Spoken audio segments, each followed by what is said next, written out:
Being able to use Excel to store data up to 1,000,000+ lines will mean that we will need to filter some of that data away so that we're not interested in seeing all of it at one time. Now, although our data here in employees actually only equals 105 employees, we can still filter out some of those employees. Now, the filtering works on a column basis. So we would look at, for example, street or town and city and filter out values that don't match those that we're searching for. Now, the first step to filtering is to activate the auto filter icons, and that's done from the home ribbon where we have sort and filter and choose filter. And you can see that nothing actually happens other than these little drop down arrows appearing at the top of every column. What they will allow you to do, if we take the town city as an example, is to click in, view all the unique town and cities. So these are the unique values regardless of how many times they appear in the list. If they appear at least once, then they appear in this filter option. And what I can do is remove the tick from a select all and then hand pick those towns that I wish to filter by. So effectively I'm looking for people who live in Durham, Hartlepool, Leeds and Manchester. OK, and the filtering takes place.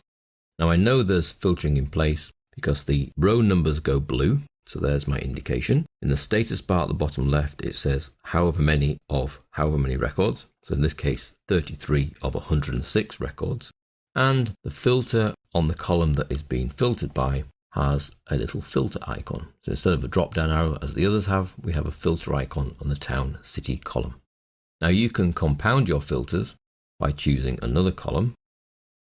So this town city filter will be in place. And even if I go to another column, such as, for example, date of birth, where I see all the unique years, so I could pick an individual year, or you can expand out, for example, 1980, and I can see December within there, 1976 as February and August. So that's based on the data within that column.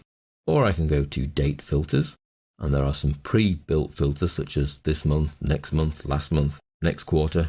But those options really are based on sales data that is up to date. These are dates of birth, and the youngest person is in their 20s. But we could go for a between option and say everyone whose date of birth is after January the 1st, 1971 and is before December the 31st, 1978. Then OK. And that filter is now in place, got a little filter icon on there, and we have less employees. We've only got 12. So all of these employees meet both criteria. So they have to fall into both camps, both the town filtering and the date of birth filtering. Should you wish to remove any filtering, then you go to the filter that you wish to remove, so town city in this case, and we can clear the filter from town city, or we can make further changes, perhaps choosing different towns. So let's clear that filter. That will bring all the town filtering back, and we're now only filtering on the date of birth filter. So people born between 1971 and 1978, and there are 22 of them. To remove the date of birth filter, I simply go in there and choose clear date of birth filter, or I can go into date filters, between, and actually edit the current contents. So there are a number of options.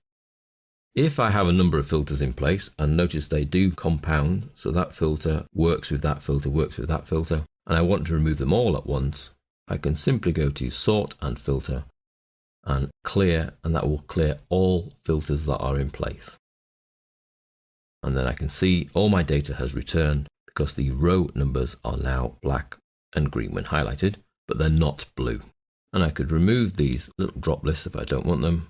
I go into sort and filter and just click in the filter option again, and that turns off the filtering capability. So any of your columns can be filtered by simply turn on the filtering, which is done on the home ribbon or the data ribbon, where we can turn on filtering. That places the little drop down arrow, which then gives you the capability to filter.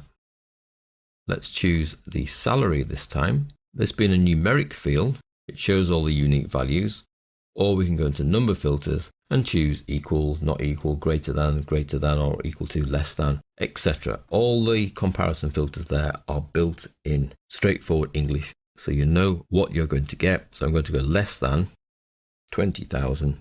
So anybody who earns less than $20,000 will now appear in my filter set, and there are 52 of those employees.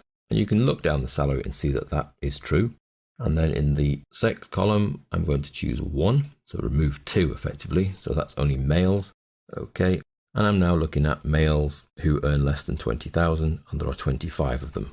Once you've done some filtering, you can actually take a copy of that data by selecting it all, which is Control A. Let's insert a new sheet. Back in employees, with it still selected, I'm going to do a copy. So Control C. I can then paste. And you'll see that we only get the 25 employees that match the criteria of the filter. So even though we did a Control A to select all, it only selects those visible rows. But when we then copy and paste into a new sheet, it pastes them in without all the gaps and without all the filtering. So it's a useful way of effectively taking an extract from your data. Not so dramatic when there's only 106 to start with, but if there were thousands or tens of thousands, or even reaching the million, this is a great way of filtering that data down into a more workable data set.